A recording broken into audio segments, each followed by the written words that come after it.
Okay, class, today I'm doing a perspective on global warming. This is my analysis. Next slide. Okay, so everybody's kind of negative about global warming, about the future. You see right here, he's saying right now, we're dead. We're dead. Okay, we're still surviving, but we're dead. That was from the Incredibles. Anyway, so this is going to be a short comparison on global warming, the awareness between Chenders and students. It's going to be on effective studies of the warming of plants, oceans, how this is basically affecting our environment, and I'm also going to talk about viable solutions.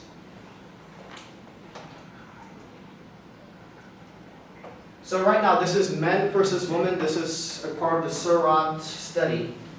And one thing I found about this was there was really no particular difference between the two genders. They all were like pretty much basically on the same perspective. They all were halfway between, half of them believed in global warming, half of them believed it affected crops, and half of them had their own opinions about how should he follow other nations or should he do their own thing.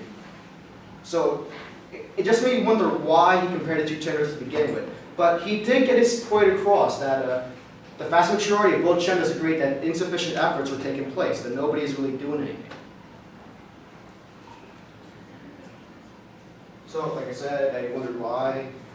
He did get his point across. The vast majority of people were highly aware of global warming. That was his point. That's why he did the study. So even though the statistics were remarkably similar, his point was not to prove anyone was different. His point was saying that people agreed.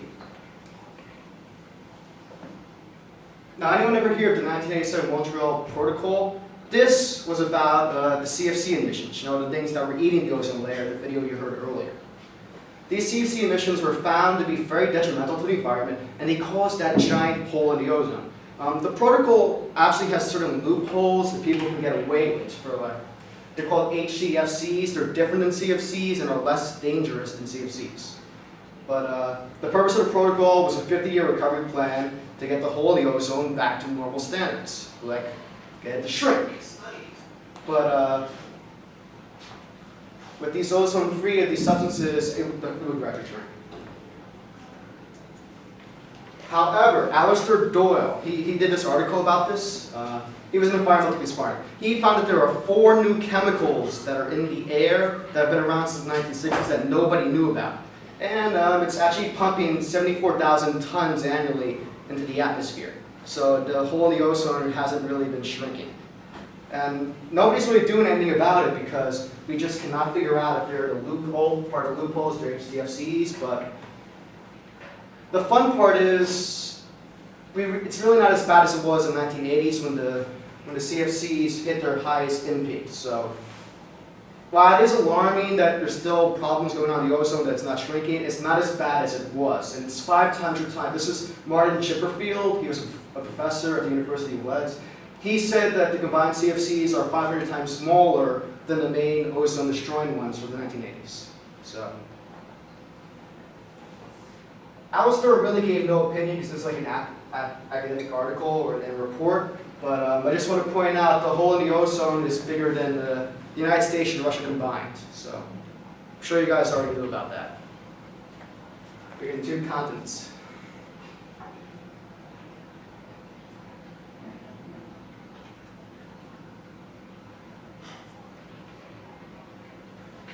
Now, we did a study on Surratt. This is a study on students. They are from the Malta University, and he had a questionnaire. He had to answer 4 basic questions. What could be done to stop global warming? Is global warming and the ozone depletion the same thing? Are practices used to reduce global warming used to reduce the ozone depletion? And was there anything you'd like to add? The results were kind of depressing. For starters, it showed that the environmental science students lacked knowledge on ozone depletion. One, they thought the ozone at ground level would help replace the ozone at the atmosphere. That is not entirely true. That is false. Some students even thought that cars emit ozone layer. That's somebody from Star Trek with a facepalm. Imagine a car is emitting ozone into the atmosphere. I don't know how they thought of that cars are benefiting the environment, but it would be interesting if we can actually develop a car that could produce ozone. You know, that'd be pretty cool. It could help us out, but don't know how to do that technology. There was one more dirt misconception, and actually I agree with this misconception. The increase in the ozone layer would lead to skin cancer. Apparently, this is false. Grease in the ozone the hole in the ozone does not lead to skin cancer. That's because you want to lean more towards global warming that causes skin cancer and cataracts, but I think this is really more of a chicken or egg scenario. Which came first, global warming or the hole in the ozone? Because the hole in the ozone you would think causes cancer, but it's more global warming. That's what they want you to think. Oh, that's Chicken Little if nobody remembers that the sky's falling. Okay, so the authors asserted that teachers need to gain a better grasp on the subject area, so students would get a better grasp. They also had students should get more involved. There should be like real life situations that people try to solve in their classes. That could be kind of fun, but so I agree with it. Now this study was interesting. They found this was an effect on plants, how carbon dioxide from global warming would affect plants. We need to know about crops, about our food. So what they did was they made this chamber, and there were different sets of plants, they increased the carbon dioxide on them. And so the test consisted of elongated periods of carbon dioxide and growth. There was only one fatal flaw with this. There was no way to factor in humidity. So the only thing they did was they gave all the plants adequate water supply, like they watered them enough. So what would you think would be the effect of global warming on plants? Anyone want to take a guess? Well, actually, there is no positive or negative effect on the plants. This baffled the people who did the experiments. I believe humidity played more of a big factor than they would have thought. You see, the plants combated global warming by phenology, which means basically the hotter it gets, they just kept growing the same. So I think it was more about the adequate water supply. Because you look back here, if they don't have any water, it's not going to be any plants. So the hotter it is, there's going to be less water. And they just said they watered the plants adequately, so I think it was the water factor. So I don't think the study was that valid. But it is interesting. You see a bunch of sunflowers. Now the sea surface temperature, this was about the Indian Oceans and the Walker cycle. The Walker cycle could be used to explain El Nino and La Nina, you know those hurricanes, typhoons. The Walker cycle was discovered by Gilbert Walker. He explained ocean currents in a seasonal region. And it's caused by heat, pressure, and precipitation. So it can be used for El Nino and La Nina.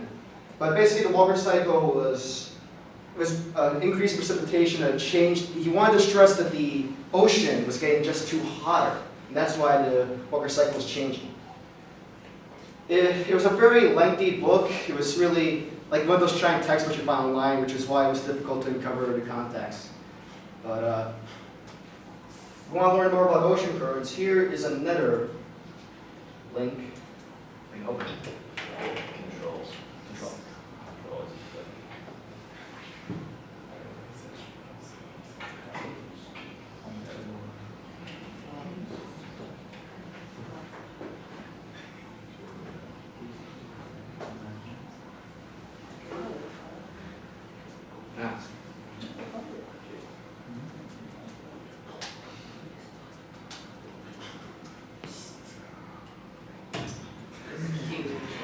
Oh, by the way, the end of summer is coming, right? Summer's almost here. We got a couple more classes. Yay.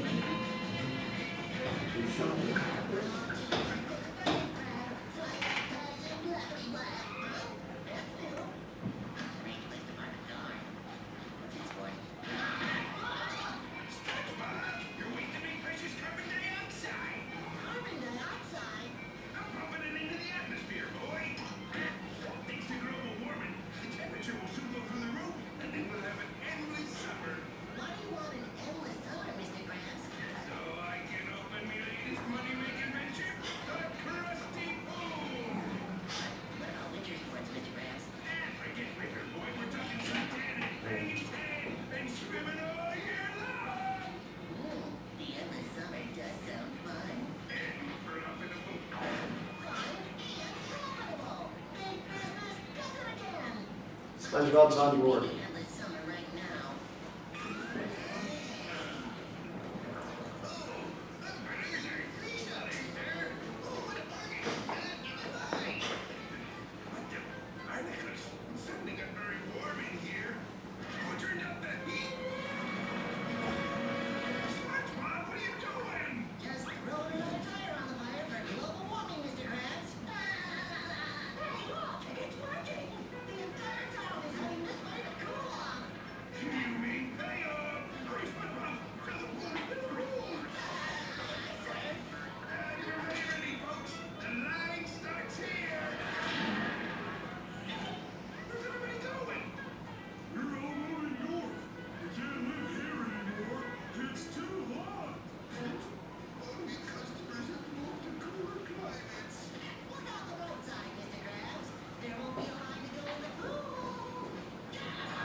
All right, so what did we learn from that? Temperatures in the water getting hotter, it's going to move. It's going to move like all the creatures. It's going to affect the water cycle. It's going to change everything. What do you get out of this? Wait, no, do not play again.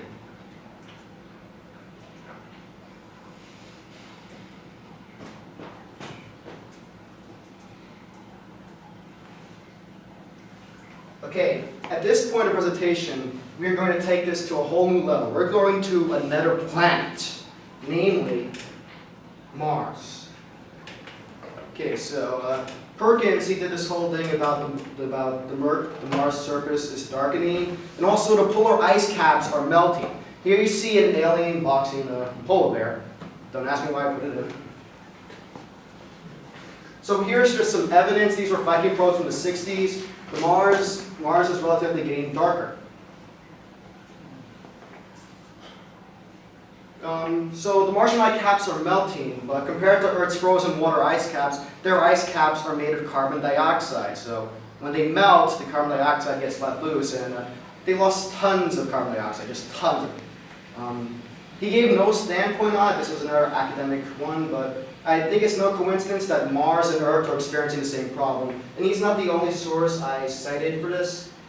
Charlie John, this is another guy, he found observations about the ice caps in 1973, and that he confirmed that they were significantly smaller in 2005 than they were in 1973. He believes it was due to solar activity that the sun was causing global warming on not only Earth but Mars, and he wanted scientific collaboration to prove it. He then got counteracted in his letters by Richard McKen, who said the first claims of solar activity were actually caused by global warming on Mars. It was made by G.M. Sean, E.M., and Tony Eddy, and the Abbey Morris. These were the first guys who claimed solar activity caused global warming. And Richard believes that these early astronomers had little quality data to work with. It was just hard to make a definite conclusion. So he didn't trust their observations on this, with solar activity being a problem. He instead believes that this is the Albedo changes, that is like dust from Mars being shot off into the atmosphere that's causing global warming. Well, so if you believe that theory, you could blame global warming on Earth to the Great Dust Bowl in the back of the day. But if there is a solar activity problem, some guy better get some sunglasses and put them on the sun over there.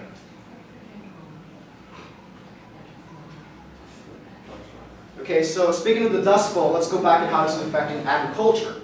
Nagal examined how 20% of land in Latin America countries are used for farming. The point Nagal was trying to express is that we have to start preparing now, start using heat-resistant cattle, start improving our agricultural systems for water. He tried to apply global warming to a rural standpoint, and he did give the 5-point that different places are going to have different adaptations to fight global warming, which of course I agree with. So I believe he strongly got his point across. These is going to be solutions to global warming. Wow. I thought I was the only one who thought of putting sunglasses on the sun. So yeah, Boston Shane referenced the idea. He also had this idea about trees, and we can just not go planting trees willy-nilly. We have to make observations where we plant the trees, because some of them cause forest fires, some of them are not actually bad. So we have to make a scientific study where we put these trees. We just can't plant them anywhere. He also referenced the Kyoto Protocol. This was, we were once a part of it, but George Bush, back in 2001, he dropped it out. This is, what does the Kyoto Protocol do? It acknowledges that countries and high industries like us, like the United States or like England, are responsible for global warming with emissions that we release. So we try to cap it, try to control our emissions, lessen it. That is probably why George Bush took us out of that.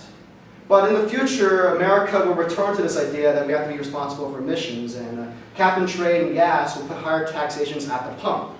So while this is a good solution, paying 3 times the amount for oil for your car, at the same time getting a new pipeline from Canada seems kind of stupid, right?